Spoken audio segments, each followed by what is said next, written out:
ਓੰਕਾਰ ਸਤਨਾਮ ਕਰਤਾ ਪੁਰਖ ਨਿਰਭਉ ਨਿਰਵੈਰ ਅਕਾਲ ਮੂਰਤ ਅਜੂਨੀ ਸੈਭੰ ਗੁਰ ਪ੍ਰਸਾਦ ਜਪ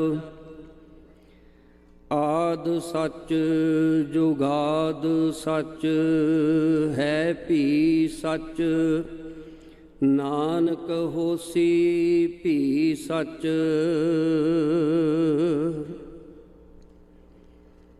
ਆਦ ਗੁਰ ਏਨ ਮਹਿ ਜੁਗਾਦ ਗੁਰ ਏਨ ਮਹਿ ਸਤਿਗੁਰ ਏਨ ਮਹਿ ਸ੍ਰੀ ਗੁਰਦੇਵ ਏਨ ਮਹਿ। ਤੁਮਰੀ ਮਹਿਮਾ ਅਪਰ ਅਪਾਰਾ ਜਾਂ ਕਾ ਲਹਿਓ ਨ ਕਿਨਹੂ ਪਾਰਾ। ਦੇਵ ਦੇਵ ਰਾਜਨ ਕੇ ਰਾਜਾ ਦੀਨ ਦਇਆਲ ਗਰੀਬ ਨਿਵਾਜਾ। ਤੁਮ ਹੋ ਸਭ ਰਾਜਨ ਕੇ ਰਾਜਾ ਆਪੇ ਆਪ ਗਰੀਬ ਨਿਵਾਜਾ। ਦਾਸ ਜਾਨ ਕਰ ਕਿਰਪਾ ਕਰੋ ਮੋਹੇ ਹਾਰ ਪਰਾ ਮੈਂ ਆਨ ਦੁਆਰ ਤੋਹੇ। ਆਪਣਾ ਜਾਨ ਕਰੋ ਪ੍ਰਤਿਪਾਰਾ ਤੁਮ ਸਾਹਿਬ ਮੈਂ ਕਿੰਕਰ ਥਾਰਾ। ਆਪਣਾ ਜਾਨ ਕਰੋ ਪ੍ਰਤਿਪਾਰਾ ਤੁਮ ਸਾਹਿਬ ਮੈਂ ਕਿੰਕਰ ਥਾਰਾ।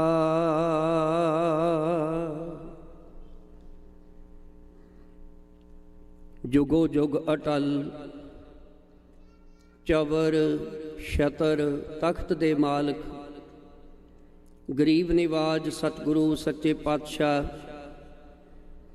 ਸਾਹਿਬ ਸ੍ਰੀ ਗੁਰੂ ਗ੍ਰੰਥ ਸਾਹਿਬ ਮਹਾਰਾਜ ਸੱਚੇ ਪਾਤਸ਼ਾਹ ਜੀ ਦੀ ਪਾਵਨ ਪਵਿੱਤਰ ਹਜ਼ੂਰੀ ਵਿੱਚ ਗੁਰੂ ਘਰ ਸ੍ਰੀ ਗੁਰੂ ਸਿੰਘ ਸਭਾ ਮਾਲਟਨ ਵਿਖੇ ਸ਼ਾਮਾਂ ਦੇ ਸਜੇ ਹੋਏ ਦੀਵਾਨਾਂ ਦੀ ਹਾਜ਼ਰੀ ਭਰ ਰਹੀ ਗੁਰੂ ਕੀ ਸਾਜੀ ਨਿਵਾਜੀ ਸਾਧ ਸੰਗਤ ਸਤਿਗੁਰਾਂ ਦੀ ਰਹਿਮਤ ਕਿਰਪਾ ਦਾ ਸਦਕਾ ਗੁਰੂ ਦਰਬਾਰ ਵਿੱਚ ਆਉਣ ਅਤੇ ਆ ਕੇ ਗੁਰੂ ਦੇ ਦਰਸ਼ਨ ਕਰਨ ਜੁੜ ਮਿਲ ਬੈਠਣ ਦਾ ਸੁਭਾਗ ਉਹ ਨਸੀਬ ਹੋਇਆ ਕਰਦਾ ਹੈ। ਆਓ ਜੀ ਗੁਰੂ ਸਾਹਿਬ ਜੀ ਦਾ ਸ਼ੁਕਰਾਨਾ ਕਰੀਏ ਜੋ ਕੱਲ੍ਹ ਉਹਨਾਂ ਦੀ ਕਿਰਪਾ ਦਾ ਸਦਕਾ ਰਾਮਕਲੀ ਕੀ ਵਾਰ ਦੀ ਵਿਚਾਰ ਉਹਨਾਂ ਦੀ ਰਹਿਮਤ ਦਾ ਸਦਕਾ ਸ਼ੁਰੂ ਕੀਤੀ ਸੀ। ਪਹਿਲੀ ਪੌੜੀ ਦੀ ਵਿਚਾਰ ਆਪਾਂ ਨੇ ਕੱਲ੍ਹ ਸਮਾਪਤ ਕੀਤੀ। ਅੱਜ ਦੂਸਰੀ ਪੌੜੀ ਦੀ ਪ੍ਰਾਰੰਭਤਾ ਕਰਨੀ ਹੈ। ਆਓ ਸਾਰੇ ਗੁਰੂ ਚਰਨਾਂ ਵਿੱਚ ਸੀਸ ਨਵਾਈਏ, ਮੱਥਾ ਟੇਕੀਏ ਅਤੇ ਗੁਰੂ ਬਖਸ਼ੀ ਫਤਿਹ ਸਾਂਝੀ ਕਰਦਿਆਂ ਸਾਰੇ ਉਚਾਰਨ ਕਰੀਏ ਜੀ। ਵਾਹਿਗੁਰੂ ਜੀ ਕਾ ਖਾਲਸਾ ਵਾਹਿਗੁਰੂ ਜੀ ਕੀ ਫਤਿਹ। ਦੂਸਰੀ ਪੌੜੀ ਅੰਦਰ ਭਾਈ ਸੱਤਾ ਤੇ ਬਲਵੰਡ ਜੀ ਜੋ ਗੁਰੂ ਘਰ ਦੇ ਰਬਾਬੀ ਕੀਰਤਨੀਏ ਸਨ ਉਹਨਾਂ ਦੁਆਰਾ ਇਹ ਵਾਰ ਉਚਾਰਨ ਕੀਤੀ ਗਈ ਹੈ ਗੁਰੂ ਸਾਹਿਬਾਂ ਦੀ ਸਿਫਤ ਵਿੱਚ। ਸੋ ਗੁਰੂ ਕਿਰਪਾ ਕਰੇ ਪਹਿਲਾਂ ਆਪਾਂ ਪਾਠ ਸਰਵਣ ਕਰੀਏ, ਨਾਲ ਨਾਲ ਵਿਚਾਰ ਕਰਦੇ ਰਹਾਂਗੇ। ਸਤਨਾਮ ਸ੍ਰੀ ਵਾਹਿਗੁਰੂ ਜੀ। ਦੀ। ਲਹਿਣੇ ਦੀ ਫੇਰਾਈ ਐ नानका दोही खट्टियै।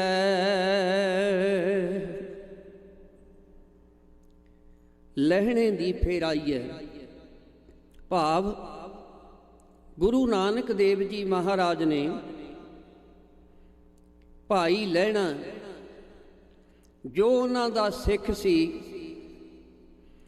उन्हां दे सिर ते जदों गुरियाई दा छत्र झुला दिता, जदों उन्हां नूं अपनी जगह ते नियुक्त कर दिता, टिक दिता, तां फिर गुरु नानक साहब सच्चे पातशाह जी दे सिख गुरु अंगद देव जी महाराज वार विच नाम लहना ही लिखिया है। सो उन्हां दी दोही, उन्हां दी वडियाई वो सारे जगत विच प्रसिद्ध हो गई। लहणे दी फेर आई है। की फेर आई है? दोही। लहणे दी फेर आई है। नानका दोही खट्टी है। पर अज भी गुरु अंगद देव जी महाराज वडियाई गुरु नानक साहब सच्चे पातशाह जी दे नाम दी ही करते ने। साध संगत, गुरु नानक दे घर अंदर ते आम दुनिया दे अंदर, संसार दे अंदर कुछ थोड़ा जिहा फर्क है, अंतर है। गुरु नानक दे घर अंदर पहले पातशाह तो लैके 10 पातशाहियां अते जुगो जुग अटल श्री गुरु ग्रंथ साहब जी महाराज अज भी नानक नाम प्रचलित है। साध संगत, भाई साहब भाई गुरदास जी एक वार दे अंदर थोड़ा कंपैरिजन करके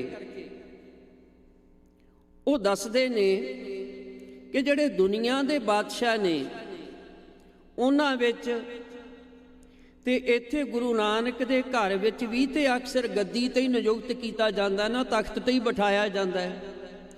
हुण इहदे विच ते आम दुनिया दे बादशाहां दे विच की फर्क है? भाई साहब जी कहते भी जिहड़ा दुनिया का बादशाह है ना, वो अपनी सारी जिंदगी बड़ियां जंगां करके, बड़ी जद्दोजहद करके, वो कहते अपने पुत्र नूं बादशाही दे के शरीर छड्ड जांदा है। ते जिहड़ा बादशाह दा पुत्र है वो कहते तख्त ते बैठदियां सार, गद्दी ते बैठदियां सार वो कहते पिता का नाम ही खत्म कर दिंदा है। वो कहता भी अज तो बाद मेरे नाम की दोही फिरेगी, उहदे नाम की दोही प्रचलित हो जाती है।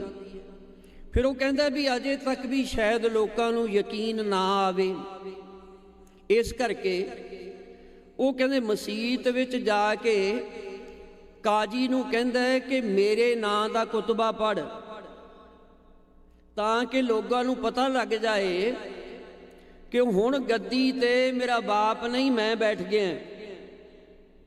फिर कहते टकसाल दे विच जिहड़ा सिक्का पैंदा है ना, उस सिक्के ते भी नाम अपना ही उकर दिंदा है, अपने बाप का नाम खत्म कर दिंदा है। फिर अगे चल के भाई साहब जी लिखते ने कि सारा माल मुल्क अपना के कब्जा करके फिर तख्त ते बैठ के बेपरवाहियां करदा है।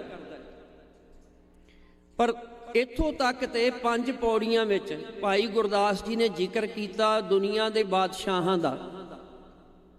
लेकिन अगली तुक विच भाई साहब जी कहते भी गुरु नानक दे घर विच जिहड़ी चाल है वो संसार वाली नहीं, वो वखरी है, वो निराली है। कहते इत्थे ते जिहड़ा भी गुरगद्दी ते विराजमान हुंदा है नाम गुरु नानक दा ही लैंदा है। मैं आप जी नूं पौड़ी सरवण करवावां। भाई साहब जी कहते दुनियावा बादशाह होए दे मरै पुतै पातशाही, दो ही फेरै अपनी हुक्मी बंदे सब सिपाही, कुतबा जाए पढ़ाए दा काजी मुल्लां करै उगाही। कहते काजी मुल्लां भी ओदी अगवाही, भाव लोकां नूं गवाही दिंदे ने भाई हुण ये राजा बन गया, हुण ये बादशाह बन गया। काजी मुल्लां करै उगाही। फिर कहते भाई साहब जी कहते टकसालै सिक्का पवै, हुक्मै विच सुपेदी स्याही। सारा जो सरकारे दरबारे दा जो काम है वो इहदे हुक्म विच चलण लग जांदा है। माल मुल्क अपनाए दा तख्त बख्त चढ़ बेप्रवाही। पर हुण भाई साहब जी कहते बाबाणै घर चाल है। बाबाणै तो भाव बाबे नानक दे घर विच ये चाल है, संसार वाली नहीं। वो किहड़ी चाल है? बाबाणै घर चाल है, गुरमुख गाडी राह निवाही। इत्थे उसे ही चलाए हुए गुरु नानक दे राह ते चलिया जांदा है। जिन्हों गुरमुख गाडी राह कहते हाँ, उहदे ते तुरिया जांदा है। भाव गुरु अंगद देव जी महाराज गद्दी ते बैठ के उन्होंने अपना नाम नहीं ना उन्होंने गुरु नानक दा ही मूरे रखिया। लैणे दी फेराई है नानका दोही, दोही अजे भी गुरु नानक दे नाम दी है। साध संगत उत्थे भाई साहब जी लिखते ने बाबाणे घर चाल है, गुरमुख गाडी राह निबाही एक दोही। कहते इस घर विच इक्को ही दोही। अज भी सारी बाणी विच भावें वो पहले पातशाह जी दी होवे, भावें होवे नौवें पातशाह श्री गुरु तेग बहादुर साहब जी दी, सारी बाणी विच शब्द की समाप्ति नानक नाम ते हुंदी है। उपरंत आपां देखदे हां सवेरे शाम अरदास हुंदी है। जदों अरदास की समाप्ति करते हाँ इहो ही आख्या जांदा है नानक नाम चढ़दी कला, तेरे भाणे सरबत दा भला। नानक नाम अजे तक भी इस गुरु नानक दे घर विच नानक दे नाम दी दोही है, इक्को ही दोही। ये नहीं भी दुनियावी राजियां वांगू बैठदियां सारी अपने बाप दा नाम ही मिटा दिता, इदां नहीं। सो भाई साहब जी कहंदे एक दोही टकसाल एक। इत्थे सत संगत रूपी टकसाल वो गुरु नानक साहब सच्चे पातशाह जी तो लैके अज तक चल रही है। आप सारे गुरु की हजूरी विच सजे हाँ। एक ही है सत संगत। कहते सत संगत रूपी टकसाल गुरु नानक साहब जी चला के गए ने, अज तक चल रही है। आप पढ़ते हैं भाई साहब जी की ही एक वार विच वो फरमान करते ने धर्मसाल करतारपुर साध संगत सचखंड वसाया। कहते करतारपुर विखे गुरु नानक साहब सच्चे पातशाह जी ने धर्मशाला बना के उत्थे साध संगत दा कुंभ रचिया। भाव सवेरे ते शाम सत संगत दीवान सजना कीर्तन होना। कहते इस प्रकार गुरु नानक साहब जी ने धरती दे उत्ते ही सचखंड वसा दिता। धर्मसाल करतारपुर भी करतारपुर जिहड़ी गुरु नानक दी धर्मशाला सी उहदे विच साध संगत सचखंड वसाया। साध संगत राही सचखंड वसा दिता। तो साध संगत भाई साहब जी कहंदे एक दोही टकसाल एक, साध संगत रूपी टकसाल। कुतबा, कुतबा किहड़ा है? गुरबाणी दा। गुरु नानक साहब जी के समय भी गुरबाणी पढ़ी जाती सी, अज भी बाणी पढ़ी जा रही है। कुतबा। फिर अगे आ गया चौथी चीज तख्त सच्चा दरगाही। कहते जिहड़ा दरगाह तो आया है उही दरगाही तख्त जिस दे उत्ते गुरु नानक साहब जी सच्चे पातशाह विराजमान हुंदे सन। अज गुरु ग्रंथ साहब जी महाराज भी उसे तख्त ते विराजमान ने। उचारण करो सतनाम श्री वाहिगुरू। साध संगत भाई साहब जी कहते गुरमुख सुख फल दाद इलाही। कहते इसे करके गुरु दे सिखां नूं गुरमुखां नूं गुरु नानक साहब सच्चे पातशाह जी ने ये इलाही दात बख्शिश की है। सुख फल रूपी इलाही दात उन्हां दी झोली विच पाई है। सो इत्थे साहिब फरमान कर रहे ने भाई सत्ता ते बलवंड जी आप जी नूं याद रहे। इस वार दियां जो 8 पौड़ियां ने वो साडा सिख इतिहास दसदा है कि पहलियां 3 पौड़ियां भाई बलवंड जी द्वारा उचारण कीतियां होईयां ने, ਜਿਹੜੇ ਵੱਡੇ ਭਾਈ ਸਨ। ਤੇ ਉਹਨਾਂ ਨੂੰ ਗੁਰੂ ਸਾਹਿਬ ਜੀ ਆਪਾਂ ਪੜ੍ਹਿਆ ਉੱਤੇ ਜੋ ਸਰਲੇਖ ਹੈ, ਉਹਨਾਂ ਨੂੰ ਗੁਰੂ ਅਰਜਨ ਦੇਵ ਜੀ ਮਹਾਰਾਜ ਨੇ ਰਾਏ ਦੀ ਪਦਵੀ ਬਖਸ਼ਿਸ਼ ਕੀਤੀ ਹੋਈ ਸੀ। ਰਾਮਕਲੀ ਕੀ ਵਾਰ ਰਾਏ ਬਲਵੰਡ ਤਥਾ ਸੱਤੈ ਡੂਮ ਆਖੀ। ਸੋ ਸੱਤਾ ਜੀ ਛੋਟੇ ਭਾਈ ਸਨ ਤੇ ਬਲਵੰਡ ਜੀ ਵੱਡੇ ਸਨ। बाकी 5 पौड़ियां भाई सत्ता जी ने उचारण कीतियां ने। सो आपां दूजी पौड़ी दी कथा अज विचार रहे हैं। पहली पंक्ति अंदर फरमान कर रहे ने भाई बलवंड जी, लहणे दी फेर आई है। भावें कहंदे लहणा जी गद्दी ते विराजमान हो गए ते उन्हां दा नाम, उन्हां दी वडियाई संसार विच प्रचलित हो गई, पर हजे तक भी नानका दोही खट्टी है। कहते ओहो ही दोही गुरु नानक साहब जी के नाम की ही वो प्रचलित है। ते जेड़ा इस दोही विच भाव जेड़ा गुरु नानक की वडियाई करेगा ओनू खट्टी भाव ओनू लाभ भी प्राप्त होएगा। इहदे विच टोटा कोई नहीं। नानका दोही खट्टी है। जेड़ा भी आके गुरु की वडियाई गुरु की उस्तत करदा है वो गुरु दे पासों लाभ प्राप्त करदा जी।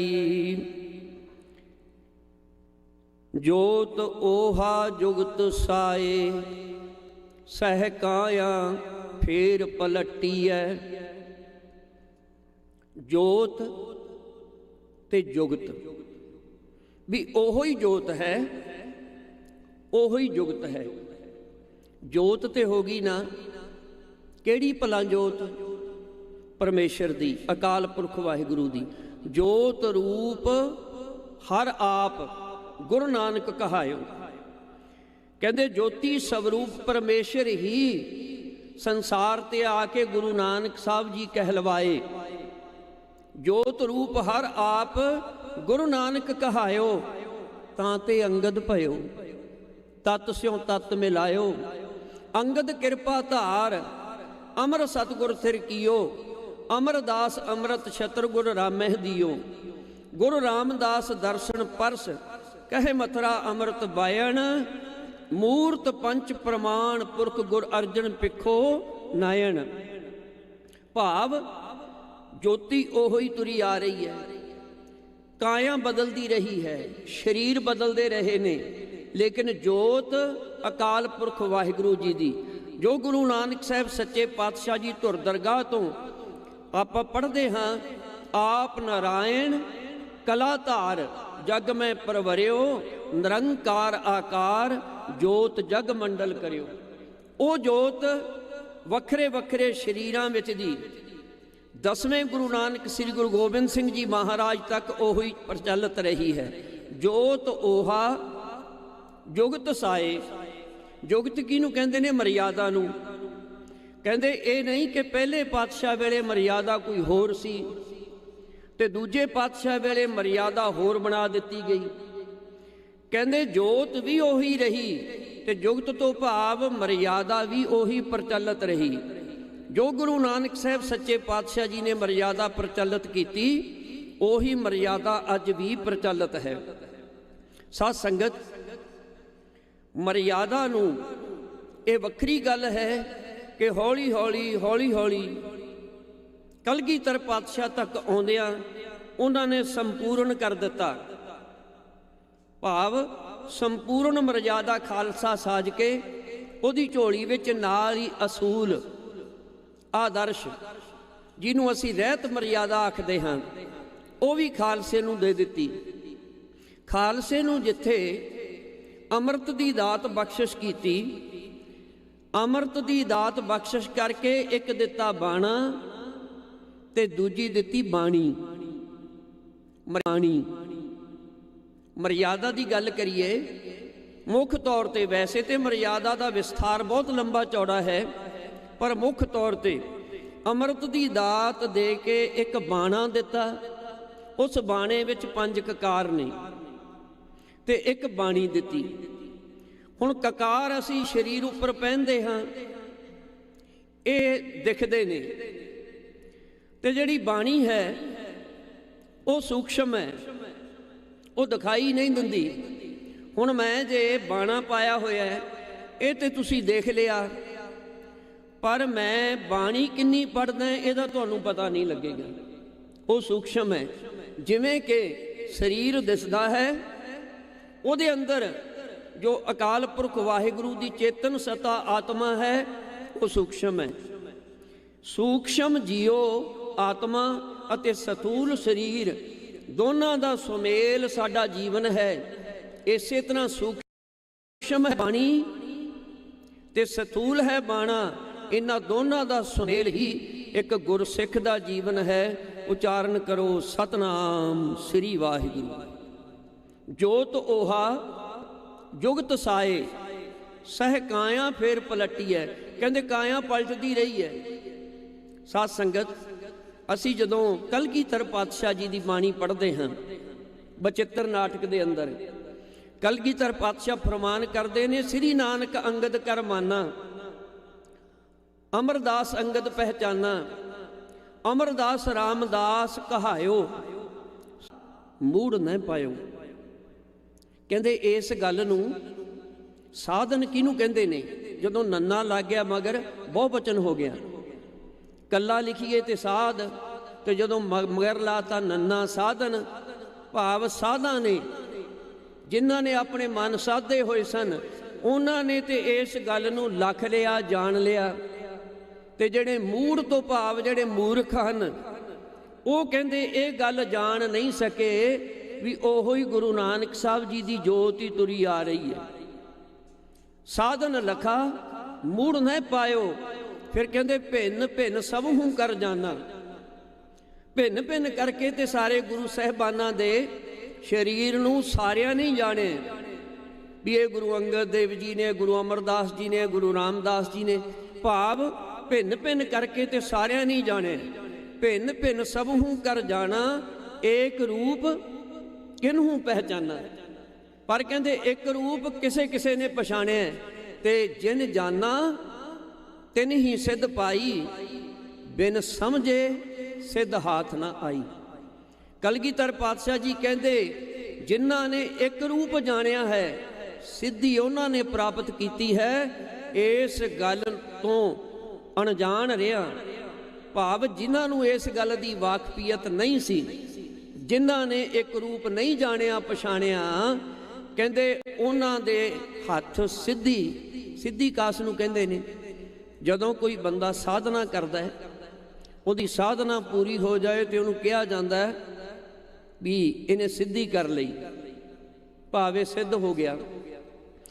ਪਰ ਹਰ ਇੱਕ ਬੰਦੇ ਦੀ, ਸਾਡੀ ਸਾਰਿਆਂ ਦੀ ਮੰਜ਼ਿਲ ਕੀ ਹੈ? ਸਿੱਧੀ ਪ੍ਰਾਪਤ ਕਰਨਾ ਸਾਡੀ ਸਾਰਿਆਂ ਦੀ ਮੰਜ਼ਿਲ ਹੈ। ਅਸੀਂ ਵੀ ਤੇ ਅਕਸਰ ਗੁਰੂ ਸਾਹਿਬ ਦੇ ਲੜ ਲੱਗੇ ਹਾਂ, ਗੁਰੂ ਸਾਹਿਬ ਜੀ ਦੇ ਦੱਸੇ ਹੋਏ ਮਾਰਗ ਤੇ ਤੁਰ ਰਹੇ ਹਾਂ, ਜਿਹੜਾ ਪਰਮਾਰਥ ਦਾ ਅਤੇ ਆਦਮ ਮਾਰਗ ਹੈ। ਉਸ ਮਾਰਗ ਤੇ ਚੱਲਣ ਦਾ ਭਾਵ ਹੀ ਇਹ ਹੈ ਕਿ ਇੱਕ ਦਿਨ ਇਹ ਮਿਹਨਤ ਕਰਦਿਆਂ ਕਰਦਿਆਂ ਸਕਸੈਸ ਹੋ ਜਾਈਏ, ਸਫਲ ਹੋ ਜਾਈਏ।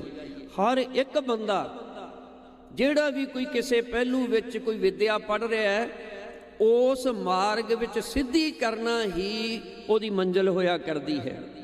ਤੇ ਕਲਗੀਧਰ ਪਾਤਸ਼ਾਹ ਕਹਿ ਰਹੇ ਨੇ, ਜਿਨ ਜਾਨਾ ਤਿਨਹੂ ਸਿੱਧ ਪਾਈ, ਬਿਨ ਸਮਝੇ ਸਿੱਧ ਹਾਥ ਨਾ ਆਈ। ਫਿਰ ਕਹਿੰਦੇ ਰਾਮਦਾਸ ਹਰ ਸੋ ਮਿਲ ਗਏ, ਗੁਰਤਾ ਦੇਤ ਅਰਜਨੈ ਭਏ। ਜਬ ਅਰਜਨ ਪ੍ਰਭ ਲੋਕ ਸਿਧਾਏ, ਹਰ ਗੋਬਿੰਦ ਤੇ ਠਾਂ ਠਹਿਰਾਏ। ਹਰ ਗੋਬਿੰਦ ਪ੍ਰਭ ਲੋਕ ਸਿਧਾਰੇ, ਹਰੀ ਰਾਏ ਤੇ ਠਾਂ ਬੈਠਾਰੇ। ਹਰੀ ਕ੍ਰਿਸ਼ਨ ਤਿਨ ਕੇ ਸੁਤ ਵਏ, ਤਿਨ ਤੇ ਤੇਗ ਬਹਾਦਰ ਭਏ। ਤਿਲਕ ਜੰਜੂ ਰਾਖਾ ਪ੍ਰਭ ਤਾਂਕਾ, ਇਨੋ ਬੜੋ ਕਲੂ ਮੈਂ ਸਾਕਾ। ਸਾਧਨ ਹੇਤ ਇਤੀ ਜਨ ਕਰੀ, ਸੀਸ ਦਿਆ ਪਰ ਸੀ ਨਾ ਉਚਰੀ। ਧਰਮ ਹੇਤ ਸਾਕਾ ਜਨ ਕੀਆ, ਸੀਸ ਦਿਆ ਪਰ ਸਿਰ ਨਾ ਦਿਆ। ਨਾਟਕ ਚੇਟਕ ਕੀਏ ਕੋ ਗਾਜਾ, ਪ੍ਰਭ ਲੋਗਨ ਕੈ ਆਵਤ ਲਾਜਾ। ਭਾਵ ਜੋਤ ਓਹਾ ਜੁਗਤ ਸਾਏ ਸਹਿ ਕਾਇਆ ਫੇਰ ਪਲਟੀ ਹੈ। ਗੁਰੂ ਨਾਨਕ ਸਾਹਿਬ ਸੱਚੇ ਪਾਤਸ਼ਾਹ ਜੀ ਦੇ ਘਰ ਅੰਦਰ ਉਹੋ ਹੀ ਜੋਤ ਤੇ ਉਹੋ ਹੀ ਜੁਗਤ, ਭਾਵ ਉਹੋ ਹੀ ਮਰਜ਼ਾਦਾ ਅੱਜ ਵੀ ਪ੍ਰਚਲਿਤ ਹੈ। ਝੁੱਲੈ ਸੋ ਛਤ ਨਿਰੰਜਨੀ ਮਲ ਤਖਤ ਬੈਠਾ ਗੁਰ ਹੱਟੀ ਹੈ। ਉਹੀ ਨਿਰੰਜਨੀ ਛਤਰ ਜਿਹੜਾ ਗੁਰੂ ਨਾਨਕ ਸਾਹਿਬ ਸੱਚੇ ਪਾਤਸ਼ਾਹ ਜੀ ਦੇ ਸੀਸ ਤੇ ਝੁੱਲਦਾ ਸੀ, ਕਹਿੰਦੇ ਉਹੋ ਹੀ ਛਤਰ ਗੁਰੂ ਅੰਗਦ ਦੇਵ ਜੀ ਮਹਾਰਾਜ ਦੇ ਸੀਸ ਤੇ ਝੁੱਲ ਰਿਹਾ ਹੈ। ਝੁੱਲੈ ਸੋ ਛਤ ਨਿਰੰਜਨੀ ਮਲ ਤਖਤ ਬੈਠਾ ਗੁਰ ਹੱਟੀ ਹੈ। ਕਹਿੰਦੇ ਤਖਤ ਨੂੰ ਮੱਲ ਕੇ ਬੈਠ ਗਏ ਨੇ, ਭਾਵ ਤਖਤ ਤੇ ਬਿਰਾਜਮਾਨ ਹੋ ਗਏ ਨੇ, ਤੇ ਨਾਲ ਇੱਕ ਲਫ਼ਜ਼ ਵਰਤਿਆ ਗੁਰ ਹੱਟੀ ਹੈ, ਭਾਵ ਇਹ ਗੁਰੂ ਦੀ ਹੱਟ ਹੈ। ਜੇ ਹੱਟ ਲਫ਼ਜ਼ ਵਰਤਿਆ ਤੇ ਹੱਟ ਵਿੱਚ ਕੀ ਹੁੰਦਾ ਹੈ? ਸੌਦਾ, ਸਮਾਨ। ਆਪਾਂ ਤਕਰੀਬਨ ਸਾਰੇ ਹੀ ਹੱਟਾਂ ਤੇ ਜਾਂਦੇ ਹਾਂ, ਸਟੋਰ ਕਹਿ ਦਿੰਦੇ ਹਾਂ ਆਪਾਂ ਅੱਜ ਕੱਲ੍ਹ, ਉੱਥੇ ਆਪਾਂ ਕੋਈ ਸਮਾਨ ਖਰੀਦਣ ਜਾਂਦੇ ਹਾਂ। ਤੇ ਜੇ ਭਲਾ ਹੱਟ ਵਿੱਚ ਕੋਈ ਸੌਦਾ ਹੋਏ ਹੀ ਨਾ, ਫਿਰ ਉੱਥੇ ਕੌਣ ਜਾਏਗਾ?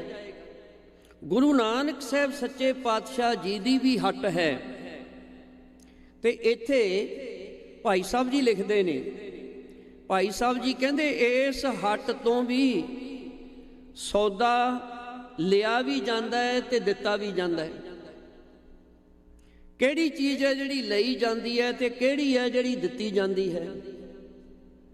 ਆਮ ਤੌਰ ਤੇ ਸੰਸਾਰ ਵਿੱਚ ਹਰ ਇੱਕ ਹੱਟ ਵਾਲਾ ਮੁਨਾਫਾ ਕਮਾਉਣ ਵਾਸਤੇ ਬੈਠਾ ਹੈ, ਪਰ ਗੁਰੂ ਨਾਨਕ ਸਾਹਿਬ ਸੱਚੇ ਪਾਤਸ਼ਾਹ ਜੀ ਦੀ ਇੱਕੋ ਇੱਕ ਹੱਟ ਹੈ ਜਿੱਥੇ ਸਾਡੇ ਔਗਣ ਵਿਕਦੇ ਨੇ, ਸਾਡੇ ਔਗਣ ਲਏ ਜਾਂਦੇ ਨੇ ਤੇ ਇੱਥੋਂ ਸਾਡੀ ਝੋਲੀ ਵਿੱਚ ਗੁਣ ਪਾਏ ਜਾਂਦੇ ਨੇ। ਅਵਗੁਣ ਲੈ, ਅਵਗੁਣ ਲੈ ਗੁਣ ਵਿਕਣਾ। ਕਹਿੰਦੇ ਗੁਰ ਹੱਟ ਨਾਲ ਸੌਦਾ ਸਾਉਤਾ। ਭਾਈ ਗੁਰਦਾਸ ਜੀ ਕਹਿੰਦੇ ਗੁਰੂ ਦੀ ਹੱਟੀ ਦੇ ਨਾਲ ਭਾਈ ਜਿਹੜਾ ਵੀ ਸੌਦਾ ਕਰੇਗਾ, ਸਾਉਤਾ ਤੋਂ ਭਾਵ ਲਾਹੇ ਵਾਲਾ, ਮੁਨਾਫੇ ਵਾਲਾ, ਭਾਵ ਇਸ ਸੌਦੇ ਵਿੱਚ ਘਾਟਾ ਨਹੀਂ। ਜਿਹੜਾ ਵੀ ਆ ਕੇ ਗੁਰੂ ਦੀ ਹੱਟੀ ਦੇ ਉੱਪਰ ਸੌਦਾ ਖਰੀਦੇਗਾ, ਗੁਰੂ ਕਹਿੰਦਾ ਭਾਈ ਇੱਥੇ ਔਗਣ ਰੱਖ ਦਿਓ ਤੇ ਇੱਥੋਂ ਗੁਣ ਲੈ ਜਾਓ।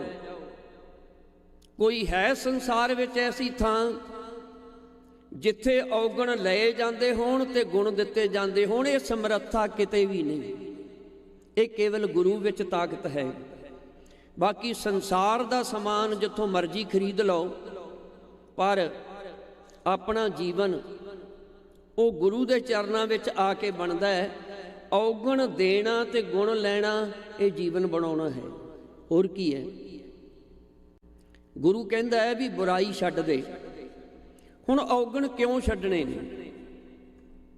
ਜਿਹੜੇ ਔਗਣ ਨੇ ਇਸ ਕਰਕੇ ਛੱਡਣੇ ਨੇ ਕਿ ਔਗਣ ਅਸਲ ਵਿੱਚ ਬੰਧਨ ਨੇ, ਔਗਣ ਅਸਲ ਵਿੱਚ ਜੰਜੀਰਾਂ ਨੇ। ਹੁਣ ਜੇ ਭਲਾ ਤੁਹਾਨੂੰ ਜੰਜੀਰ ਪਏ ਹੋਏ ਹੋਣ ਤੇ ਚੱਲ ਸਕੋਗੇ? ਨਹੀਂ। ਜੇ ਜੰਜੀਰ ਪੈਰਾਂ ਵਿੱਚ ਪਾਏ ਨੇ ਤੇ ਬੰਦਾ ਕੋਸ਼ਿਸ਼ ਕਰੇਗਾ ਵੀ ਇਹ ਕੱਟੇ ਜਾਣ ਤਾਂ ਬੰਦਾ ਸਫ਼ਰ ਕਰ ਸਕੇਗਾ। ਤੇ ਆਪਾਂ ਸਫ਼ਰ ਕਿਹੜਾ ਕਰਨਾ ਹੈ? ਆਪਾਂ ਸਫ਼ਰ ਕਰਨਾ ਹੈ, ਸਾਡੀ ਆਤਮਾ ਨੇ ਪ੍ਰਮਾਤਮਾ ਤੱਕ ਪਹੁੰਚਣਾ ਹੈ। ਇਹ ਸਾਡਾ ਸਾਰਿਆਂ ਦਾ ਸਫ਼ਰ ਹੈ। ਜਦੋਂ ਤੱਕ ਮੁੱਕਦਾ ਨਹੀਂ ਉਦੋਂ ਤੱਕ ਇਹ ਜਨਮਾਂ ਦਾ ਚੱਕਰ ਇਸੇ ਤਰ੍ਹਾਂ ਚੱਲਦੇ ਰਹਿਣਾ ਹੈ। ਜਦੋਂ ਤੱਕ ਸਾਡਾ ਉਹ ਸਫ਼ਰ ਨਹੀਂ ਨਾ ਮੁੱਕਦਾ, ਪ੍ਰਮਾਤਮਾ ਤੱਕ ਪਹੁੰਚਦੇ ਨਹੀਂ, ਤੇ ਵਾਰ-ਵਾਰ ਅਸੀਂ ਜਨਮ ਲੈਂਦੇ ਹੀ ਰਹਿਣਾ ਹੈ। ਸਾਧ ਸੰਗਤ, ਤੇ ਉਸ ਸਫ਼ਰ ਤੇ ਤੁਰਨ ਵਾਸਤੇ ਜੇ ਭਲਾ ਸਾਡੇ ਜੀਵਨ ਰੂਪੀ ਪੈਰਾਂ ਵਿੱਚ ਔਗਣਾਂ ਦੇ ਜੰਜੀਰ ਪਏ ਹੋਏ ਨੇ, ਫਿਰ ਅਸੀਂ ਸਫ਼ਰ ਥੋੜ੍ਹੀ ਕਰ ਸਕਾਂਗੇ, ਫਿਰ ਤੇ ਇੱਕ ਥਾਂ ਤੇ ਖੜੇ ਰਹਾਂਗੇ। ਸਾਧ ਸੰਗਤ, ਹੁਣ ਸਤਿਗੁਰੂ ਜੀ ਬਾਣੀ 'ਚ ਫਰਮਾਨ ਕਰਦੇ ਨੇ, ਨਾਨਕ ਔਗਣ ਜੇਤੜੇ। ਜਿੰਨੇ ਵੀ ਔਗਣ ਨੇ, ਇੰਜ ਕਹੀਏ ਆਪਣੇ ਜੀਵਨ ਵਿੱਚ, ਹਰ ਇੱਕ ਗੁਰੂ ਦਾ ਸਿੱਖ ਕਹੇ ਵੀ ਮੇਰੇ ਜੀਵਨ 'ਚ। ਜੇ ਆਪਾਂ ਦੂਜੇ ਨੂੰ ਕਹੀਏ ਵੀ ਮੇਰੇ ਅੰਦਰ ਤਾਂ ਕੋਈ ਔਗਣ ਨਹੀਂ, ਤੇਰੇ ਅੰਦਰ ਹੀ ਹੋਏਗਾ। ਸਾਰੇ ਆਪਾਂ, ਬਾਣੀ ਸਾਡੇ ਸਾਰਿਆਂ ਲਈ ਹੈ, ਸਵੈ ਜੀਵਨ ਲਈ ਹੈ। ਨਾਨਕ ਔਗਣ ਜੇਤੜੇ ਤੇਤੇ ਗਲੀ ਜੰਜੀਰ। ਕਹਿੰਦੇ ਜਿੰਨੇ ਵੀ ਔਗਣ ਨੇ ਨਾ, ਉਹ ਤੇਰੇ ਗਲ ਵਿੱਚ ਜੰਜੀਰ ਪਏ ਹੋਏ ਨੇ। ਫਿਰ ਇਹ ਜੰਜੀਰ ਕੱਟੇ ਕਾਹਦੇ ਨਾਲ ਜਾਣਗੇ? ਤੇ ਸਤਿਗੁਰੂ ਜੀ ਕਹਿੰਦੇ ਜੇ ਗੁਣ ਹੋਣ ਤਾਂ ਕੱਟੀਆਂ ਸੇ ਭਾਈ ਸੇ ਵੀਰ। ਕਹਿੰਦੇ ਜੇ ਗੁਣਾਂ ਦਾ ਹਥਿਆਰ ਹੋਏਗਾ, ਉਹ ਇਹਨਾਂ ਔਗਣਾਂ ਦੇ ਜੰਜੀਰਾਂ ਨੂੰ ਕੱਟ ਸਕਦਾ ਹੈ। ਇਹਦਾ ਮਤਲਬ ਗੁਣ ਹੀ ਤੇਰੇ ਭਾਈ ਨੇ, ਗੁਣ ਹੀ ਤੇਰੇ ਵੀਰ ਨੇ। ਭਾਵ ਗੁਣਾਂ ਨੂੰ ਆਪਣਾ ਸਾਥੀ ਬਣਾ। ਤੇ ਜਿਹਨੇ ਗੁਣਾਂ ਨੂੰ ਆਪਣਾ ਸਾਥੀ ਬਣਾਇਆ ਉਹ ਗੁਣ, ਬਾਬਾ ਜੀ ਫਰਮਾਨ ਕਰਦੇ ਨੇ, ਬਾਬਾ ਸ਼ੇਖ ਫਰੀਦ ਜੀ, ਫਰੀਦਾ ਅਮਲ ਜੇ ਕੀਤੇ ਦੁਨੀ ਵਿੱਚ ਸੇ ਦਰ ਗਏ ਆਏ ਕੰਮ। ਅਮਲ ਕਿਹਨੂੰ ਕਹਿੰਦੇ ਨੇ? ਗੁਣਾਂ ਨੂੰ, ਸਾਡੇ ਕੰਮਾਂ ਨੂੰ। ਭਾਵ ਜਿਹੜੀਆਂ ਚੰਗਿਆਈਆਂ ਜੇ ਧਾਰਨ ਕਰਾਂਗੇ, ਉਹ ਚੰਗਿਆਈਆਂ ਇੱਥੇ ਹੀ ਨਹੀਂ ਛੱਡ ਜਾਣੀਆਂ, ਉਹ ਅਸੀਂ ਆਪਣੇ ਨਾਲ ਪੂੰਜੀ ਦੇ ਤੌਰ ਤੇ ਪਰਲੋਕ ਵਿੱਚ ਲੈ ਕੇ ਜਾਣੀਆਂ ਨੇ। ਉਹ ਸਾਡੇ ਨਾਲ ਜਾਂਦੇ ਨੇ। ਸਾਜਨ ਚੱਲੇ ਪਿਆਰਿਆ ਕਿਉਂ ਮੇਲਾ ਹੋਈ। ਵੀ ਸਾਜਨ ਸੰਸਾਰ ਛੱਡ ਕੇ ਚੱਲੇ ਨੇ, ਅੱਗੇ ਉਸ ਪਤੀ ਪ੍ਰਮਾਤਮਾ ਨਾਲ ਮੇਲਾ ਕਿਵੇਂ ਹੋਏਗਾ? ਇਹ ਕੁਐਸਚਨ ਹੈ, ਸਵਾਲ ਹੈ। ਗੁਰੂ ਸਾਹਿਬ ਜੀ ਕਹਿੰਦੇ ਸਾਜਨ ਚੱਲੇ ਪਿਆਰਿਆ ਕਿਉਂ ਮੇਲਾ ਹੋਈ। ਫਿਰ ਅੱਗੇ ਉੱਤਰ ਦਿੱਤਾ ਹੈ, ਜੇ ਗੁਣ ਹੋਵਨ ਗੰਠੜੀਐ ਮੇਲੇਗਾ ਸੋਈ। ਜੇ ਤੇਰੀ ਗੰਠੜੀ ਵਿੱਚ ਤੇਰੇ ਪੱਲੇ ਗੁਣ ਹੋਣਗੇ, ਤੈਨੂੰ ਆਪਣੇ ਆਪ ਹੀ ਪਰਮੇਸ਼ਰ ਗਲ ਨਾਲ ਲਾਏਗਾ। ਉਚਾਰਨ ਕਰੋ ਸਤਨਾਮ ਸ੍ਰੀ ਵਾਹਿਗੁਰੂ। ਝੁੱਲੈ ਸੋ ਛਤ ਨਿਰੰਜਨੀ, ਮਲ ਤਖਤ ਬੈਠਾ ਗੁਰ ਹੱਟੀਐ। ਇਹ ਗੁਰੂ ਦੀ ਹੱਟ ਹੈ। ਇੱਥੇ ਆ ਕੇ ਗੁਣ ਅਸੀਂ ਲੈ ਕੇ ਜਾਣੇ ਨੇ, ਔਗੁਣ ਛੱਡ ਕੇ ਜਾਣੇ ਨੇ। ਇਹ ਗੁਰੂ ਦੀ ਐਸੀ ਹੱਟ ਹੈ। ਸਾਧ ਸੰਗਤ, ਜਦੋਂ ਤੱਕ ਔਗਣ ਆਪਣੇ ਜੀਵਨ ਦੇ ਨਹੀਂ ਛੱਡਦੇ, ਉਦੋਂ ਤੱਕ ਜੀਵਨ ਬਦਲਦਾ ਨਹੀਂ। ਤੇ ਪੁਰਾਤਨ ਜਿਹੜੇ ਮਹਾਂਪੁਰਸ਼ ਹੁੰਦੇ ਸਨ, ਉਹ ਕੋਸ਼ਿਸ਼ ਕਰਦੇ ਸਨ, ਭਾਈ ਜੀਵਨ ਬਣਾਓ, ਜੀਵਨ ਬਣਾਓ। ਜੀਵਨ ਬਣਾਓ ਦਾ ਭਾਵ ਉੱਚਾ ਸੁੱਚਾ, ਭਾਵ ਜੀਵਨ ਉੱਚਾ ਕਰੋ। ਆਪਾਂ ਗੁਰੂ ਚਰਨਾਂ ਵਿੱਚ ਅਰਦਾਸ ਕਰਦੇ ਹਾਂ, ਸਿੱਖਾਂ ਦਾ ਮਨ ਨੀਵਾਂ ਮੱਤ ਉੱਚੀ। ਜਿਨ੍ਹਾਂ ਦਾ ਮਨ ਨੀਵਾਂ ਤੇ ਮੱਤ ਉੱਚੀ ਹੋ ਜਾਏ, ਤੁਸੀਂ ਸਮਝ ਲੈਣਾ ਵੀ ਉਹਨਾਂ ਦਾ ਜੀਵਨ ਉੱਚਾ ਸੁੱਚਾ ਹੈ। ਦੂਜੇ ਪਾਸੇ ਜਿਨ੍ਹਾਂ ਨੇ ਆਪਦੇ ਮਨ ਨੂੰ ਉੱਚਾ ਕਰ ਲਿਆ ਨਾ, ਮਨ ਉੱਚਾ ਕਾਹਦੇ ਨਾਲ ਹੁੰਦਾ ਹੈ? ਅਭਿਮਾਨ ਨਾਲ, ਹੰਕਾਰ ਨਾਲ। ਜੇ ਮਨ ਉੱਚਾ ਲੈ ਕੇ ਗੁਰੂ ਦੇ ਦਰ ਤੇ ਆ ਗਏ ਤੇ ਮੱਤ ਆਪਣੇ ਆਪ ਹੀ ਥੱਲੇ ਚਲੀ ਜਾਣੀ ਹੈ। ਜਿਹਨੇ ਮਨ ਉੱਚਾ ਕਰ ਲਿਆ, ਉਹਦੀ ਮੱਤ ਥੱਲੇ ਡਿੱਗ ਪਏਗੀ। ਜਿਹਦੀ ਮੱਤ ਥੱਲੇ ਚਲੀ ਗਈ, ਉਹਦਾ ਜੀਵਨ ਬਰਬਾਦ ਹੋ ਗਿਆ। ਇੱਕ ਜੀਵਨ ਸਵਰੇ ਹੋਏ। ਹੁਣ ਤੁਸੀਂ ਕਹੋਗੇ ਵੀ ਜੀਵਨ ਬਣਾਉਣਾ, ਸੰਸਾਰ ਵਿੱਚ ਹਰ ਇੱਕ ਸਵਰੀ ਹੋਈ ਚੀਜ਼ ਬੰਦਾ ਪ੍ਰਵਾਨ ਕਰਦਾ ਹੈ, ਵਿਗੜੀ ਹੋਈ ਨਹੀਂ। ਗੱਡੀ ਸਵਰੀ ਹੋਈ ਹੋਣੀ ਚਾਹੀਦੀ ਹੈ, ਕੱਪੜਾ ਸਵਰਿਆ ਹੋਇਆ ਹੋਣਾ ਚਾਹੀਦਾ ਹੈ। ਜੇ ਇੱਥੇ ਬੈਠ ਕੇ ਰਾਗੀ ਕੀਰਤਨ ਕਰਦੇ ਨੇ, ਹਾਰਮੋਨੀਅਮ ਤਬਲਾ ਸਵਰਿਆ ਹੋਇਆ ਹੋਣਾ ਚਾਹੀਦਾ ਹੈ। ਸੰਸਾਰ ਦੀ ਹਰ ਇੱਕ ਚੀਜ਼ ਜਿਹੜੀ ਸਵਾਰੀ ਹੈ ਕਿਸੇ ਨੇ, ਮਾਰਕੀਟ ਵਿੱਚ ਉਹਦਾ ਮੁੱਲ ਹੈ, ਉਹ ਬੰਦਾ ਖਰੀਦਣ ਜਾਂਦਾ ਹੈ। ਤੇ ਜਿਹੜੀ ਚੀਜ਼ ਵਿਗੜੀ ਹੋਈ ਹੈ, ਵਿਗੜੀ ਹੋਈ ਚੀਜ਼ ਦਾ ਕੋਈ ਮੁੱਲ ਨਹੀਂ। ਜੀਵਨ ਵੀ ਜਿਹੜਾ ਸਵਰਿਆ ਹੋਇਆ ਹੈ, ਰੱਬ ਦੇ ਦਰ ਤੇ ਪ੍ਰਵਾਨ ਹੈ। ਜਿਹੜਾ ਜੀਵਨ ਸਵਰਿਆ ਨਹੀਂ ਹੈ, ਉਹ ਰੱਬ ਦੇ ਘਰ ਵਿੱਚ ਪ੍ਰਵਾਨ ਨਹੀਂ। ਖਰੇ ਖਜ਼ਾਨੇ ਪਾਈਏ, ਖੋਟੇ ਸੱਟੀਏ ਬਾਹਰ ਬਾਹਰ। ਖੋਟਿਆਂ ਨੂੰ ਬਾਹਰ ਕੱਢ ਕੇ ਸੁੱਟ ਦਿੱਤਾ ਜਾਂਦਾ, ਖਰਿਆਂ ਨੂੰ ਰੱਖ ਲਿਆ ਜਾਂਦਾ। ਸੋ ਇਸੇ ਲਈ ਬਾਬਾ ਜੀ ਫਰਮਾਨ ਕਰਦੇ ਨੇ, ਫਰੀਦਾ ਆਪ ਸਵਾਰੈ ਮੈਂ ਮਿਲੈ, ਮੈਂ ਮਿਲਿਆ ਸੁਖ ਹੋਏ, ਜੇ ਤੂੰ ਮੇਰਾ ਹੋਏ ਰਹੇ ਸਭ ਜਗ ਤੇਰਾ ਹੋਏ। ਜਿਹੜਾ ਸਵਰਿਆ ਹੋਇਆ ਜੀਵਨ ਵਾਲਾ ਹੈ ਉਹ ਰੱਬ ਦਾ ਗੁਰੂ ਦਾ ਬਣ ਕੇ ਰਹਿੰਦਾ ਹੈ। ਜਿਹੜਾ ਸਿੱਖ ਗੁਰੂ ਦਾ ਬਣ ਕੇ ਰਹੇ, ਗੁਰੂ ਨੂੰ ਲੋਕ ਪਰਲੋਕ ਵਿੱਚ ਉਹਦੀ ਲਾਜ ਹੁੰਦੀ ਹੈ, ਲੋਕ ਪਰਲੋਕ ਵਿੱਚ ਗੁਰੂ ਉਹਦੇ ਅੰਗ ਸੰਗ ਰਹਿੰਦਾ ਹੈ, ਜਿਹੜਾ ਗੁਰੂ ਦਾ ਬਣ ਕੇ ਰਹੇ। ਆਓ ਅੱਗੇ ਵਿਚਾਰ ਕਰਹਿ ਜੇ ਗੁਰ ਫੁਰਮਾਇਆ, ਸਿਲ ਜੋਗ ਅਲੂਣੀ ਚੱਟੀਐ। ਗੁਰੂ ਅੰਗਦ ਦੇਵ ਜੀ ਮਹਾਰਾਜ ਉਹੋ ਹੀ ਕਰਦੇ ਨੇ ਜੋ ਗੁਰੂ ਨਾਨਕ ਸਾਹਿਬ ਜੀ ਨੇ ਉਹਨਾਂ ਨੂੰ ਕਰਨ ਵਾਸਤੇ ਕਿਹਾ ਹੈ। ਗੁਰੂ ਦਾ ਫਰਮਾਇਆ ਹੋਇਆ, ਗੁਰੂ ਦਾ ਕਿਹਾ ਹੋਇਆ ਹੀ ਗੁਰੂ ਅੰਗਦ ਦੇਵ ਜੀ ਮਹਾਰਾਜ ਕਰ ਰਹੇ ਨੇ। ਸਿਲ ਜੋਗ ਅਲੂਣੀ ਚੱਟੀਐ। ਤੇ ਇਸ ਪ੍ਰਕਾਰ ਜੋਗ ਮੈਨੇ ਜੁੜਨਾ, ਜੇ ਉਹ ਗੁਰੂ ਨਾਨਕ ਸਾਹਿਬ ਸੱਚੇ ਪਾਤਸ਼ਾਹ ਜੀ ਦਾ ਹੁਕਮ ਮੰਨ ਰਹੇ ਨੇ ਤੇ ਉਹ ਗੁਰੂ ਨਾਨਕ ਸਾਹਿਬ ਜੀ ਦੇ ਚਰਨਾਂ ਨਾਲ ਜੁੜੇ ਹੋਏ ਨੇ, ਇਸ ਪ੍ਰਕਾਰ ਜੁੜ ਕੇ ਗੁਰੂ ਨਾਨਕ ਸਾਹਿਬ ਜੀ ਦਾ ਹੁਕਮ ਮੰਨਣਾ ਸਮਝੋ ਅਲੂਣੀ ਸਿਲ ਚੱਟ ਰਹੇ ਨੇ। ਅਲੂਣੀ ਸਿਲ ਚੱਟਣੀ, ਸਿਲ ਕਹਿੰਦੇ ਨੇ ਜਿਵੇਂ ਪੱਥਰ ਹੁੰਦਾ ਹੈ। ਜੇ ਤਾਂ ਪੁਰਾਣੇ ਜ਼ਮਾਨੇ ਵਿੱਚ ਵੱਡੇ ਵੱਡੇ ਡਲੇ ਹੁੰਦੇ ਸਨ ਨਮਕ ਦੇ, ਤੇ ਪਸ਼ੂਆਂ ਦੇ ਅੱਗੇ ਵੀ ਰੱਖ ਦਿੱਤੇ ਜਾਇਆ ਕਰਦੇ ਸਨ, ਪਸ਼ੂ ਉਹਨਾਂ ਨੂੰ ਝੱਟਦੇ ਰਹਿੰਦੇ ਸੀ। ਹੁਣ ਉਹਨੂੰ ਤਾਂ ਕਿਹਾ ਜਾਂਦਾ ਨਾ ਲੂਣੀ ਸਿਲ, ਵੀ ਉਹਦੇ ਵਿੱਚ ਤੇ ਨਮਕ ਹੈ, ਉਹਦੇ ਵਿੱਚ ਤੇ ਕੁਝ ਸਵਾਦ ਹੈ।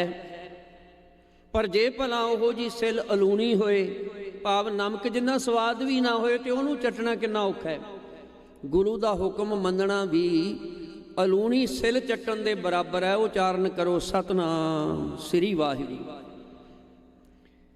ਲੰਗਰ ਚੱਲੈ ਗੁਰ ਸ਼ਬਦ ਹਰ, ਟੋਟ ਨਾ ਆਵੀ ਖੱਟੀਐ।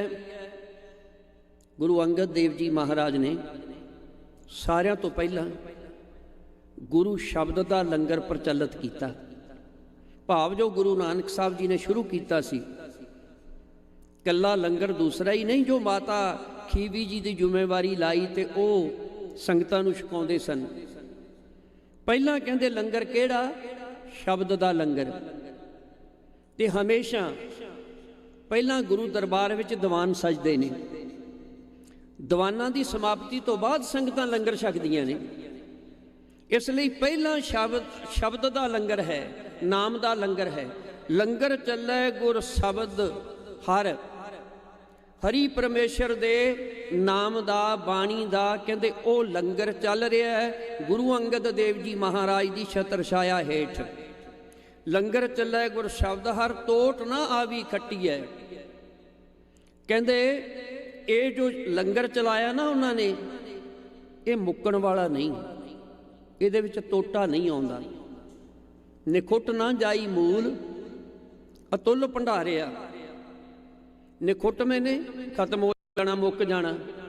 ਕਹਿੰਦੇ ਇਹ ਮੂਲ ਭਾਵ ਬਿਲਕੁਲ ਵੀ ਨਹੀਂ ਮੁੱਕਦੇ। ਨਿਖੁੱਟ ਨਾ ਜਾਈ ਮੂਲ, ਅਤੁੱਲ ਭੰਡਾਰਿਆ। ਨਾਨਕ ਸ਼ਬਦ ਅਪਾਰ, ਤਿੰਨ ਸਭ ਕੁਛ ਸਾਰੇ। ਭਾਵ ਸ਼ਬਦ ਜਿਹੜਾ ਉਹ ਕਦੇ ਨਿਖੁੱਟਤਾ ਨਹੀਂ, ਖਤਮ ਨਹੀਂ ਹੁੰਦਾ। ਫਿਰ ਆਪਾਂ ਪੜ੍ਹਦੇ ਹਾਂ, ਪਿਉ ਦਾਦੇ ਕਾ ਖੋਲ ਡਿੱਠਾ ਖਜ਼ਾਨਾ, ਤਾਂ ਮੇਰਾ ਮਨ ਭਇਆ ਨਿਧਾਨਾ। ਰਤਨ ਲਾਲ ਜਾਂ ਕਾ ਕਛੂ ਨਾ ਮੋਲ, ਭਰੇ ਭੰਡਾਰ ਅਖੂਟ ਅਤੋਲ। ਅਖੂਟ ਅਤੋਲ, ਅਖੁੱਟ ਤੋਂ ਭਾਵ ਨਾ ਮੁੱਕਣ ਵਾਲੇ, ਅਤੋਲ ਜਿਹੜੇ ਤੋਲੇ ਹੀ ਨਹੀਂ ਜਾ ਸਕਦੇ। ਇੰਨੇ ਵੱਡੇ ਭੰਡਾਰੇ ਭਰੇ ਨੇ ਗੁਰੂ ਦੇ ਘਰ ਅੰਦਰ, ਨਾਮ ਦੇ, ਬਾਣੀ ਦੇ।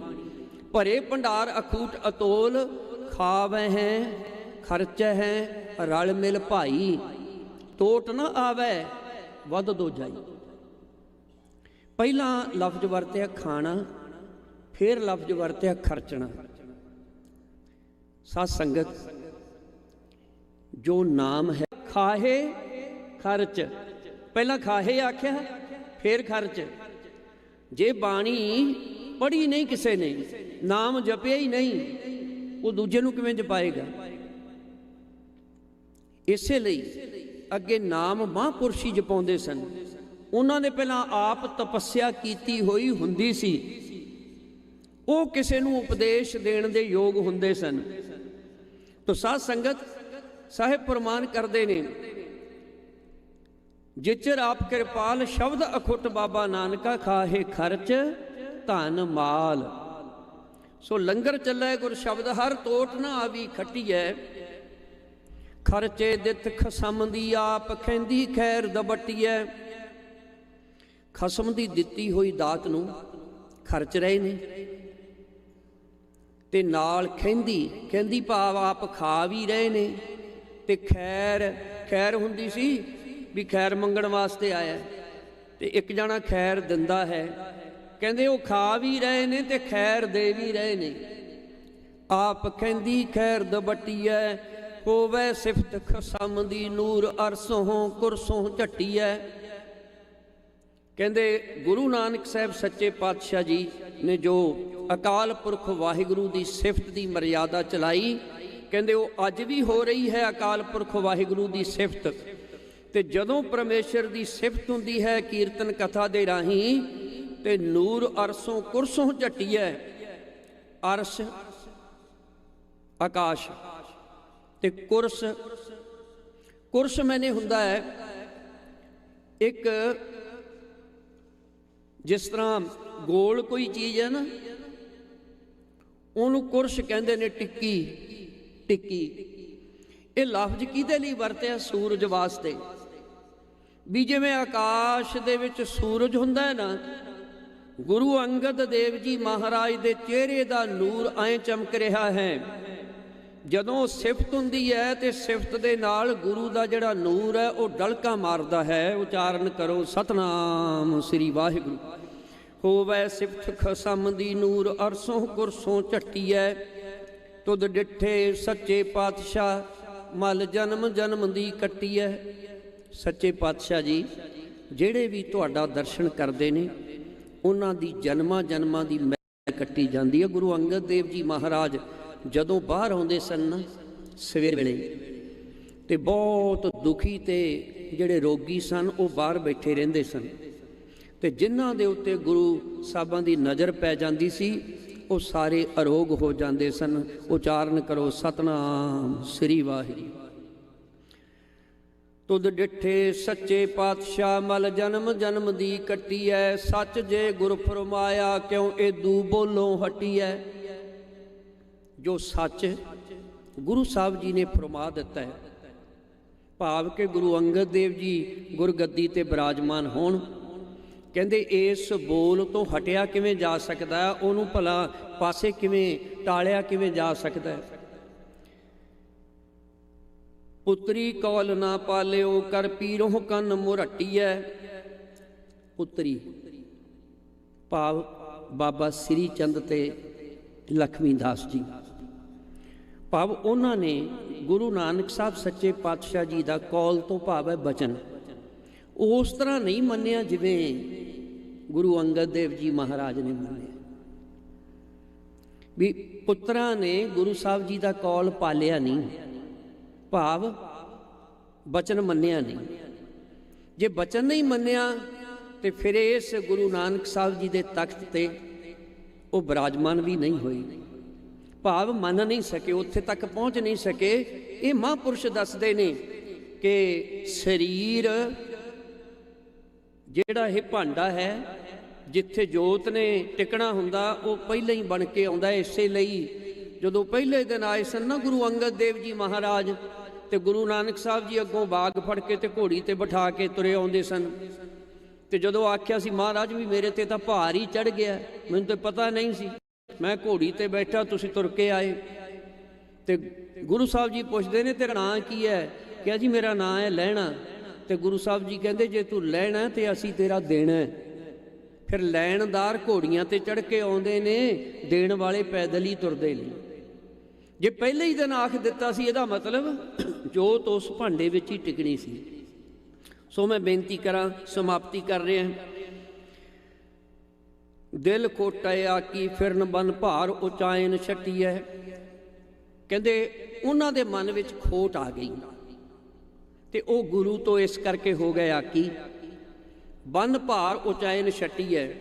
ਕਹਿੰਦੇ ਉਹ ਆਪਦੇ ਸਿਰ ਤੇ ਹੀ ਛੱਟ ਦਾ ਭਾਰ ਬੰਨ ਕੇ ਸਿਰ ਤੇ ਚੁੱਕੀ ਫਿਰਦੇ ਨੇ। ਭਾਵ ਭਾਰ ਬੰਨਣਾ ਹੁੰਦਾ ਹੈ, ਦੁਨਿਆਵੀ ਜ਼ਿੰਮੇਵਾਰੀ ਆਪਦੇ ਸਿਰ ਤੇ ਰੱਖਣੀ। ਤੇ ਇੱਕ ਜਿਹੜਾ ਸੇਵਕ ਹੁੰਦਾ ਹੈ ਉਹ ਕਹਿੰਦੇ ਆਪਦੇ ਸਿਰ ਤੇ ਜ਼ਿੰਮੇਵਾਰੀ ਨਹੀਂ, ਉਹ ਤਾਂ ਗੁਰੂ ਦੇ ਚਰਨਾਂ ਵਿੱਚ ਟਿਕ ਜਾਂਦਾ ਹੈ, ਵੀ ਗੁਰੂ ਦਾ ਹੋ ਜਾਂਦਾ ਹੈ, ਆਪੇ ਗੁਰੂ ਦੀ ਜ਼ਿੰਮੇਵਾਰੀ ਹੈ। ਬਨ ਭਾਰ ਉਚਾਇਨ ਛੱਟੀਐ, ਜਿਨ ਆਖੀ ਸੋਈ ਕਰੇ, ਜਿਨ ਕੀਤੀ ਤਿਨੈ ਥੱਟੀਐ। ਕੌਣ ਹਾਰੇ ਕਿਨ ਉਵੱਟੀਐ। ਜਿਨ ਆਖੀ, ਜਿਸ ਗੁਰੂ ਨਾਨਕ ਸਾਹਿਬ ਜੀ ਨੇ ਜਿਹੜੀ ਵੀ ਗੱਲ ਆਖੀ ਸੋਈ ਕਰੇ। ਗੁਰੂ ਅੰਗਦ ਦੇਵ ਜੀ ਮਹਾਰਾਜ ਨੇ ਉਹੀ ਕੀਤੀ। ਤੇ ਜਿਨ ਕੀਤੀ, ਫਿਰ ਜਿਸ ਗੁਰੂ ਅੰਗਦ ਦੇਵ ਜੀ ਮਹਾਰਾਜ ਨੇ ਉਹ ਗੱਲ ਕੀਤੀ, ਨਿਭਾਈ, ਗੁਰੂ ਦਾ ਬਚਨ ਮੰਨਿਆ, ਜਿਨ ਕੀਤੀ ਤਿਨੈ ਥੱਟੀਐ। ਕਹਿੰਦੇ ਫਿਰ ਇਹ ਥਾਟ ਅਸਥਾਪਨ ਗੱਦੀ ਤੇ ਉਹਨਾਂ ਨੂੰ ਹੀ ਗੁਰੂ ਨਾਨਕ ਸਾਹਿਬ ਜੀ ਨੇ ਕਰ ਦਿੱਤਾ। ਕੌਣ ਹਾਰੇ ਕਿਨ ਉਵੱਟੀ ਹੈ। ਕਹਿੰਦੇ ਇਹ ਸੰਗਤ ਦੇ ਵਿੱਚੋਂ ਤੇ ਕੋਈ ਆਖ ਨਹੀਂ ਸੀ ਸਕਦਾ ਵੀ ਪਤਾ ਨਹੀਂ ਕਿਹੜਾ ਜਿੱਤੇਗਾ ਤੇ ਕਿਹੜਾ ਹਾਰੇਗਾ। ਭਾਵ ਗੁਰੂ ਸਾਹਿਬ ਜੀ ਜਦੋਂ ਇਮਤਿਹਾਨ ਲੈਣਗੇ, ਉਹਨਾਂ ਦੇ ਪਾਏ ਪਰਚੇ ਵਿੱਚੋਂ ਕਿਹੜਾ ਪਾਸ ਹੋਏਗਾ ਤੇ ਕਿਹੜਾ ਫੇਲ ਹੋਏਗਾ। ਉਹ ਪਾਸ ਹੋਏ ਗੁਰੂ ਅੰਗਦ ਦੇਵ ਜੀ ਮਹਾਰਾਜ, ਤੇ ਗੁਰੂ ਕੇ ਪੁੱਤਰ ਉਹਨਾਂ ਦੀ ਬਰਾਬਰੀ ਨਹੀਂ ਕਰ ਸਕੇ। ਸੋ 2-4 ਮਿੰਟ ਮੈਂ ਬੇਨਤੀ ਕਰਾਂ, ਉੱਪਰ ਹੋ ਗਏ ਨੇ। ਮੈਂ ਗੁਰੂ ਕੇ ਢਾਡੀ ਸਿੰਘਾਂ ਤੋਂ, ਗੁਰੂ ਕੇ ਗ੍ਰੰਥੀ ਸਾਹਿਬਾਨ, ਉਹਨਾਂ ਤੋਂ, ਆਪ ਸਭ ਸਿੱਖ ਸੰਗਤਾਂ ਤੋਂ, ਗੁਰੂ ਸਾਹਿਬਾਂ ਤੋਂ ਇਸ ਦੀ ਮੁਆਫੀ ਚਾਹਾਂਗਾ। ਸੋ ਗੁਰੂ ਕਿਰਪਾ ਕਰੇ। ਤੀਸਰੀ ਪੌੜੀ ਦੀ ਵਿਚਾਰ ਕੱਲ੍ਹ ਨੂੰ ਕੀਤੀ ਜਾਏਗੀ। ਬਾਣੀ ਦੀ ਵਿਚਾਰ ਕਰਦਿਆਂ ਜਾਂ ਪ੍ਰਮਾਣ ਦਿੰਦਿਆਂ ਹੋਈਆਂ ਬੇਅੰਤ ਭੁੱਲਾਂ ਬਖਸ਼ ਲੈਣੀਆਂ ਜੀ। ਬੁਲਾਓ ਫਤਿਹ। ਵਾਹਿਗੁਰੂ ਜੀ ਕਾ ਖਾਲਸਾ, ਵਾਹਿਗੁਰੂ ਜੀ ਕੀ ਫਤਿਹ।